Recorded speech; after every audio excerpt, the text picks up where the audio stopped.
बारिश के दौरान अमूमन सड़कों पर जाने वालों की मदद की जानी चाहिए, लेकिन दिलसुख नगरता टीवी टावर की शाहराह पर एक ऐसा मंजर देखा गया जहां फॉर्च्यूनर गाड़ी में सवार शख्स, जिसकी गाड़ी में पुलिस का सायरन भी लगा हुआ था, मुबैना गैर जिम्मेदारी से गाड़ी चलाता हुआ पाया गया।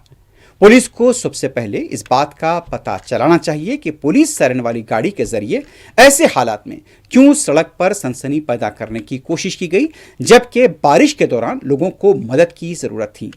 बारिश के दौरान पुलिस आवाम के काम आती है, लेकिन जिस तरह की हरकत की गई इसके जिम्मेदार शख्स को जवाबदेह बनाना चाहिए।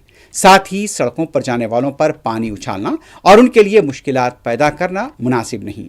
इस सिलसिले में पुलिस को कार्रवाई करने की जरूरत है।